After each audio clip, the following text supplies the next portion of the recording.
হাজার চেষ্টা করেও ওকে লেখাপড়া শিখতে পারলো না বলে বহু টাকা মূলধন দিয়ে ওকে অমন সুন্দর একটা কাপড়ের দোকান করে দিল। কিন্তু দেখো বাজে বন্ধুদের পাল্লায় পড়ে দোকানখানাকে নষ্ট করে দিয়ে এখন শুধু দিন রাত মদ খাচ্ছে আর বাড়িতে এসে অশান্তি করছে। শান্তি নেই, কোথাও এক বিন্দু শান্তি নেই। বিশ্ব সংসারে শান্তির আজ বড় অভাব। আরে বিনয়, তুই তোর কাছে ছুটে এসেছি বন্ধু। তুই আমাকে ভয়ঙ্কর দুর্ভাবনার হাত থেকে বাঁচা। কেন, কি হয়েছে? বিশ্বস্ত সূত্রে খবর পেলাম তুই যে ব্যাংকে চাকরি করিস সেখানে একটা ভ্যাকেন্সি খালি আছে। কিন্তু আমাদের ব্যাংকে যে পোস্টটা খালি আছে সেটা তো সুইপারে। জানি, সুইপারের কাজই আমি করব। কি পাগলের মতো তুই যা তা বলছিস? এখন আমাকে ভগবান মতো পাগল করে দেয়নি বলে তুই তাকে ধন্যবাদ জানা। চারিদিক থেকে অভাব অনটনের পোকা ঝাঁকে ঝাঁকে উড়ে এসে আমার এই ক্ষুদ্র দেহটাকে ছাঁচড়া করে দিচ্ছে। তাই অভাবের জামাই পড়ে তুই যা তা কাজ করবি? বাধ্য হয়ে করতে হবে রে সুকান্ত। আমাদের সংসারের অভাবের করুণ চিত্রটা তুই যদি দেখতিস তাহলে ছুঁইবার কেন? তার থেকে জঘন্যতম কাজ করলেও তুই আমাকে বাধা দিতিস না। সুকান্ত, আমি তোর হাত দুটো ধরে অনুরোধ করছি, তোদের ব্রাঞ্চ ম্যানেজারের কাছে আমার চাকরির জন্য একটু সুপারিশ কর। হাজার চেষ্টা করলেও ওই চাকরিটা তুই পাবি না রে বিনয়। কেন পাবো না? আমার মতো শিক্ষিত ভদ্র বংশজাত ছেলে কেউ কাজ করতে পারে না? না, সে কথা আমি বলছি না রে। তাহলে কেন আমি চাকরি পাওয়ার যোগ্য? ওই সুইপারের পোস্টটা শিডিউল কাস্ট আর শিডিউল ট্রাইবদের জন্য আগে থেকেই সংরক্ষিত। 80% রিজার্ভ। চাকরির বাজারে আমাদের মতো হায়ার কাস্ট অমুক্ত। আমাদের কথা সরকার, আমলা, বুদ্ধিজীবী, রাজনীতিবিদ কেউ ভাবে না। হায়ার কাস্টের ঘরে জন্মে আমি যেন মস্ত অপরাধ করেছি। এত ভেঙে পরিষ্কার বিনয়, ওরে জীবনের এই তো তবে শুরু। সান্ত্বনা দিচ্ছে সুকান্ত, তোর মতো সৌভাগ্য নিয়ে তো আমি জন্মাইনি। নইলে ইউনিভার্সিটি থেকে বেরিয়ে তুই চাকরি পেয়ে গেলি আর আমি বিকারের মিছিলে সামিল হয়ে অভাবের একঘেয়ে স্লোগান দিয়েই চলেছি। ওই ভগবানের উপর তুই বিশ্বাস রাখি নয়, ওরে চাকরিটা কি তুই ঠিকই পেয়ে যাবি। না রে সুকান্ত না, ভগবানের উপর বিশ্বাস আমার হারিয়ে গেছে। আমার মতো অবাগারটাকে ভগবান এখন আর সাড়া দেয় না। ভগবান এখন টাটা বিড়ালা, গৌতম আদানি, মুকেশ আম্বানির মতো ধনীদের মাইনে করে দারোয়ান হয়ে আছে।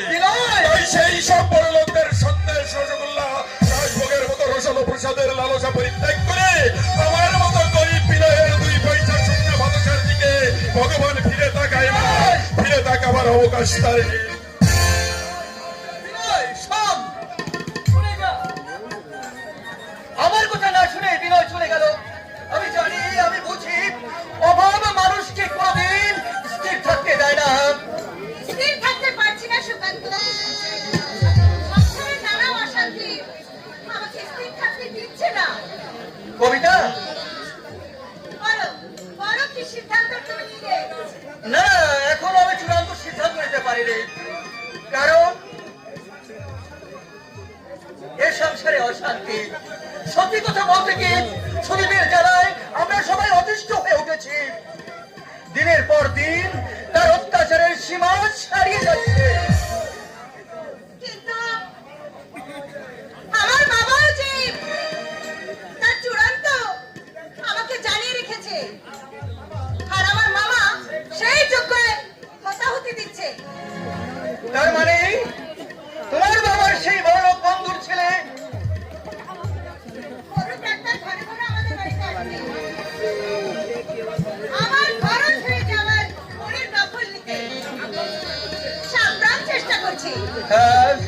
তাহলে তো তোমাকে ভাগ্যবতী বলতে হয়। একসঙ্গে দুজন তোমার মরিমহলে ওঠার জন্য দিন রাত তপস্যার সিঁড়ি ভাঙছে। ধ্যাৎ, এভাবে তুমি বলতে পারলে? তাহলে আমার হৃদয়ের গোপন কথাটা তুমি শুনে রাখো কবিতা। আমার জীবন থেকে আমার কবিতাকে কেড়ে নেওয়ার সাধ্য কারণে আমি হিমালয়ের মতো ভালোবাসার বুকে তোমাকে সারাক্ষণ আগলে রাখবো কবিতা। প্রয়োজন হলে তোমার বাবার কাছে আমি ভিখারির মতো হাত পেতে আমাদের স্বর্গীয় ভালোবাসা ভিক্ষা চাইবো। না না, তোমাকে বাবার কাছে যেতে হবে না। কারণ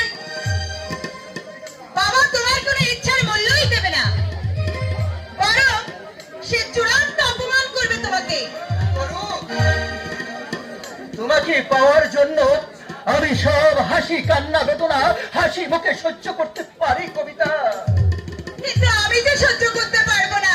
ঠিক আছে আমার জন্য কেন তুমি ছোট হবে? আমার জন্য কেন তুমি অসম্মানিত হবে? আমি যে তোমাকে অনেক ভালোবাসি কবিতা। চিরদিনই আরে তুমি যে আমার, যুগে যুগে আমি তোমারই। তুমি আছো সেই যে আমার, আমি আছি সেই তোমারই।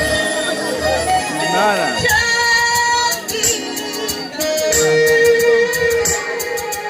সঙ্গী,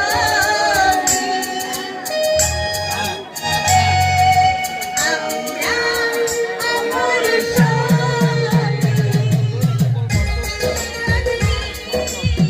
তুমি যে আমার, যুগে যুগে আমি তোমারই। তুমি আছো সেই যে আমার, আমি আছি সেই তোমারই।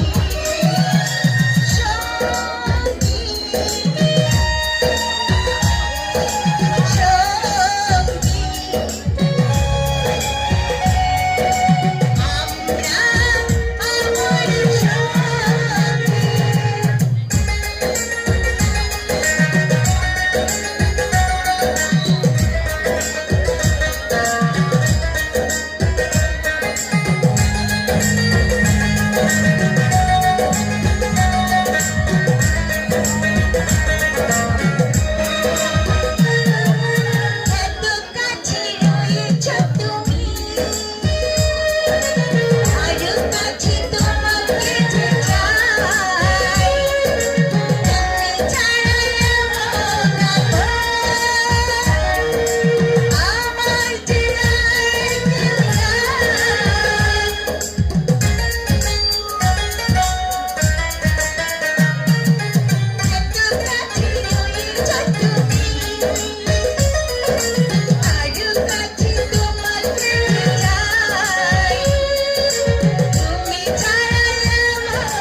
সেই যে আমার আমি আছি তোমারই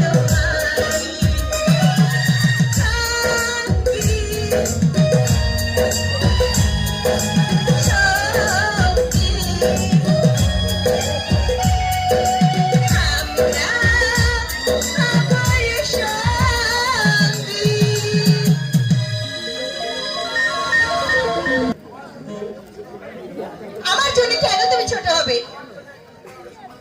আমার জন্য কেন তুমি অসম্মানিত হবে? তুমি তো আমার মতন অসহায় নও। তুমি একজন সুশিক্ষিত বিখ্যাত একটা ব্যাংকের ওই ফিল্ড অফিসার।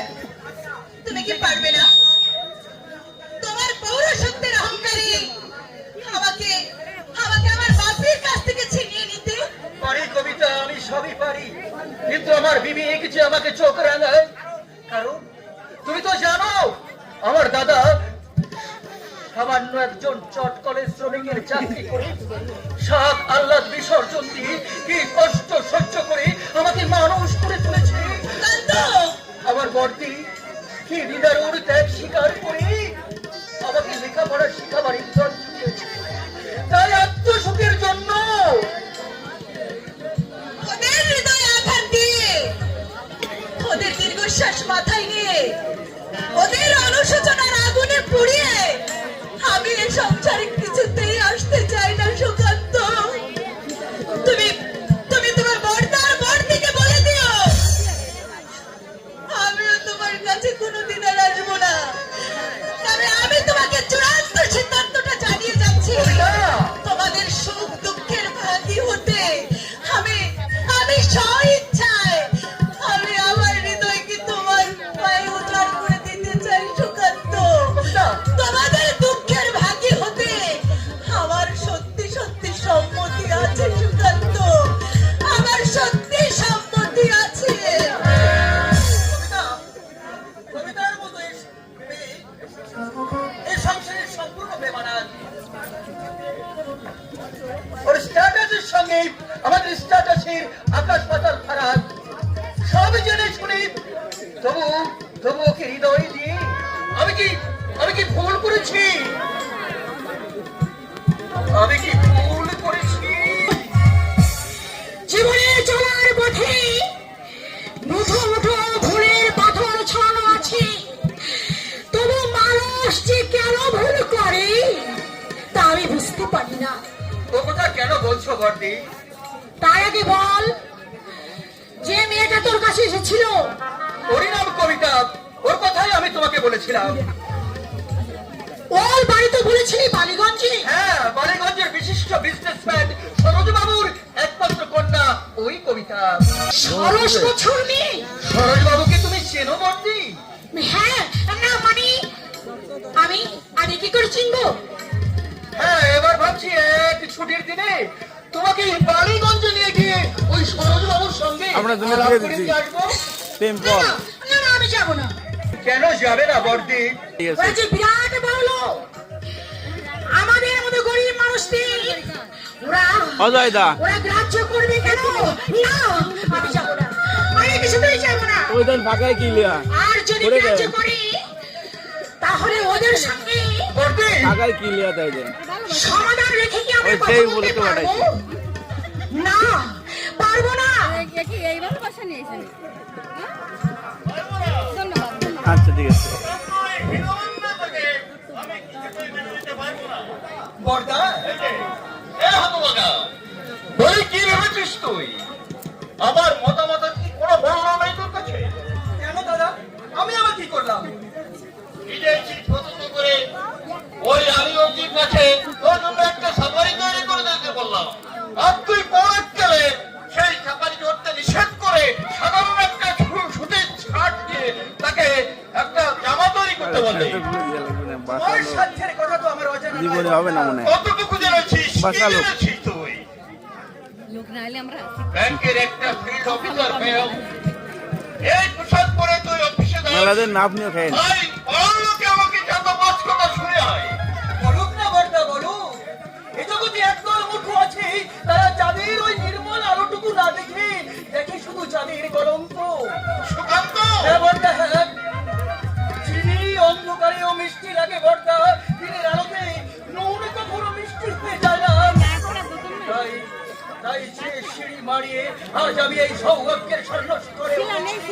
আছে। বর্দা, আর শিলা না। আনন্দে বিভোর হয়ে সাইড না। সেই সিঁড়িকে আমি কোনোদিন শিলা। অবমাননা করতে পারবো না বর্দা, কোনোদিন অবমাননা করতে পারবো না।